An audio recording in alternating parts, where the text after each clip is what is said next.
Now next is question number 6। देखिए 6th question, आप सबसे पहले क्वेश्चन को रीड करें and try to solve that question and then see that particular solution. Okay, so the first thing is that अगर हम यहाँ पे बात करें लेट क्वेश्चन क्या दिया हुआ है, पहले हमें क्वेश्चन को समझना बहुत जरूरी है। ठीक है, इस टाइप के जनरली क्वेश्चंस आते हैं, सो दे आर 2 मार्क्स क्वेश्चन। थोड़ा सा टाइम लगेगा, थोड़ा सा ट्रिकी है, थोड़ा सा लॉजिकल है, तो रिजल्ट आ जाएगा, लेकिन आपको बहुत केयरफुली क्वेश्चन को सॉल्व करना रहेगा। सी हियर, लेट एस एक स्टेक है, the number of element in that stack is n is greater than equal to 1, मतलब एक एलिमेंट के लिए भी आप कर सकते हैं। ठीक है, स्टेक एम्प्टी, इनिशियली आपको जो दिया हुआ है that stack is empty. What we want to push first n natural numbers in a sequence and then perform n pop operation। सबसे पहले आपको n natural numbers को push करना है, ठीक है, then उन n natural numbers को pop out करना है। ठीक है, एक push ऑपरेशन परफॉर्म करें या एक pop ऑपरेशन परफॉर्म करें, उसमें x सेकेंड का टाइम लगता है। Now the ellipse time that means what, आपने एक आइटम को पुश कर दिया, अब आप जब दूसरा आइटम पुश कर रहे हो तो पहले आइटम और दूसरे आइटम, मतलब first stack operation and second stack operation, either they both are push और दे बोथ आर पॉप, और 1 पुश 1 पॉप, कोई भी 2 स्टेक ऑपरेशन के बीच का जो टाइम गैप है that is a y second, तो वो y सेकेंड का टाइम गैप आपको दिया हुआ है। ठीक है, now for m greater than equal to 1, कोई भी नंबर है, so the stack life of m, किसी एलिमेंट की जो स्टेक लाइफ है वो हम कैसे आइडेंटिफाई कर रहे हैं, so that is the time elapsed from the end of push m to the start of pop operation that remove m। कहने का मतलब क्या है, आपने सपोज एक एलिमेंट है, उस एलिमेंट को आपने पुश कर दिया, ये टाइम जो पुश होने का टाइम है वो नहीं देखना है। ठीक है, जो इस एलिमेंट को पॉप होने का टाइम है वो नहीं देखना है, इसके पुश होने और इसके पॉप होने के बीच में जो टाइम लगा हुआ है that time is called a stack life, है ना। तो उस एलिमेंट, मतलब सिंपल सा कहने का मतलब है कि वो जो एलिमेंट है वो स्टेक में कितनी देर तक रुका, that is a stack life, वो उसकी लाइफ थी। ठीक है, अब जब आप पुश कर रहे हो तो वो जो पुशिंग टाइम है that is an operation time, उसको काउंट नहीं करना है, और जब आप उस एलिमेंट को पॉप कर रहे हो तो that is also operation time, उसको काउंट नहीं करना है। तो पुश, उस एलिमेंट का पुश टाइम और उस एलिमेंट का पॉप टाइम काउंट नहीं करना है, उसके अलावा वो स्टेक में जितनी देर रुका है that would be the stack life. So what we want, we need to calculate what is the average stake life of element is। एक एलिमेंट को ऑन एन एवरेज कितनी देर रुकना पड़ता है। ठीक है, अब देखिए क्वेश्चन मेरे हिसाब से आपको समझ में आया होगा कि हमें n नेचुरल नंबर्स लेने, उनको पुश करवाना है, उनको पॉप करवाना है, और उन हर एक नेचुरल नंबर एक एक एलिमेंट की स्टेक लाइफ काउंट करनी है, और लाइफ काउंट करने के बाद में आपको उसको डिवाइड बाई n कर देना है, तो एवरेज आ जाएगा। Got my point? Now see, अब देखिए इस क्वेश्चन का जो सबसे बेस्ट ट्रिक है वो क्या है। देखिए, अगर मैं सपोज लेके चलता हूं n greater than equal to 1, मेरे पास एक ही एलिमेंट है, I have only a single element. Got my point? The value of n is 1, I have only single element.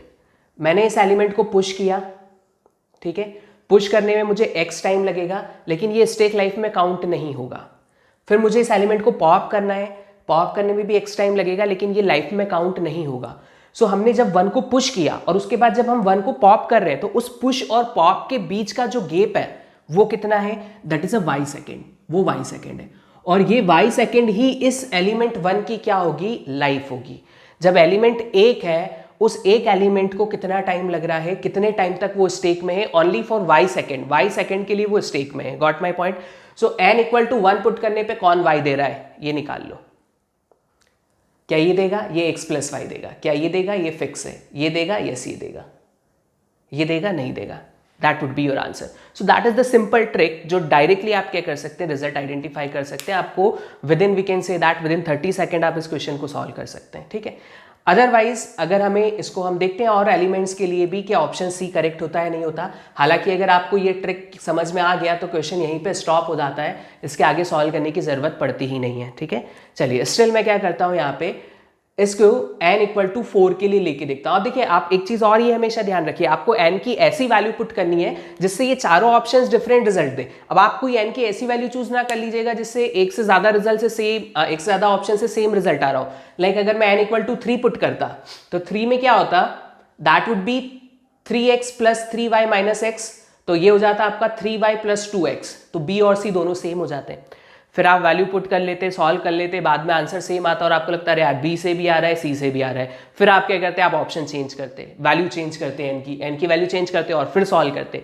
तो सबसे पहले कभी भी अगर आप क्रॉस वेरीफाई कर रहे हैं आपके रिजल्ट्स को या वैल्यू पुट करके रिजल्ट आइडेंटिफाई कर रहे हैं, इन दैट कंडीशन ऑलवेज ये पॉइंट रिमेंबर रखिए कि आप वैल्यू ऐसी चूज करें जिससे सारे ऑप्शन डिफरेंट रिजल्ट देते हो, क्योंकि अगर सिमिलर रिजल्ट वाली वैल्यू चूज कर ली तो क्वेश्चन 2 बार सॉल्व करना पड़ेगा। इट टेक्स अ टाइम और उसका कोई एडवांटेज गेट में मिलने वाला नहीं है, लॉस ही होने वाला है क्योंकि आपको ज्यादा टाइम लग गया। ठीक है, सो सी, मैं एक और एग्जाम्पल से इसको एक्सप्लेन करता हूं, हालांकि हमारा आंसर सी आ चुका है but still I will explain. See here, so n equal to 4 मैंने लिया, 4 से हम आप ऑप्शंस में पुट करके देख सकते हैं, सारे ऑप्शंस डिफरेंट रिजल्ट देंगे। ठीक है, चलिए 4 एलिमेंट्स है, मैंने 4 एलिमेंट्स को पुश किया। सो एलिमेंट 1 2 3 4 लाइक दिस, 4 एलिमेंट हम पुश कर रहे हैं। अब हमें इन 4 एलिमेंट्स की स्टेक लाइफ हमें फाइंड आउट करनी है। तो पहले 1 की स्टेक लाइफ मैं निकालता हूं, stack life of 1। So stack life of 1 ऐसे ऐसे मैं रिप्रेजेंट कर देता हूं, कितनी होगी, see here stack life of 1 push हो चुका है, उससे हमें मतलब नहीं है। बट अब देखिए 2 पुश करने के पहले इसमें गैप आया होगा y का, सो दैट इज y गैप। फिर 2 को पुश करने का टाइम x, फिर y का गैप, फिर 3 को पुश करने का टाइम x, फिर y का गैप, फिर 4 को पुश करने का टाइम x, फिर y का गैप। ये y गैप आने के बाद फिर 4 पॉप हुआ, तो 4 को पॉप करने का टाइम x, फिर y का गैप, फिर x को पॉप करने का टाइम x, फिर y का गैप, फिर 2 को पॉप करने का टाइम x, फिर y का गैप, और अब 1 पॉप होगा। अब 1 का पुश और पॉप टाइम हम ऐड नहीं कर रहे, इसलिए हमने यहाँ पे 2x ऐड नहीं किए। ठीक है, क्योंकि क्वेश्चन में लिखा हुआ है। सो स्टेक लाइफ ऑफ 1 की स्टेक लाइफ कितनी है? So simply you can count how many y's are there, 1 2 3 4 5 6 7 y plus how many x are there, 1 2 3 4 5 6 x। तो ये स्टेक लाइफ आ गई 1 की, तो पहले वाले की लाइफ हमने निकाल ली। ठीक है, अब स्टेक लाइफ ऑफ 2, जब 2 की लाइफ हमें कैलकुलेट करना है, तो देखिए आप समझिए 1 एलिमेंट तो आप हटा चुके, तो ये वाला जो गैप का टाइम है ये भी हट गया, गॉट माय पॉइंट। 2 अब पुश और पॉप, 2 के पुश पॉप का टाइम हम ऐड करते ही नहीं है।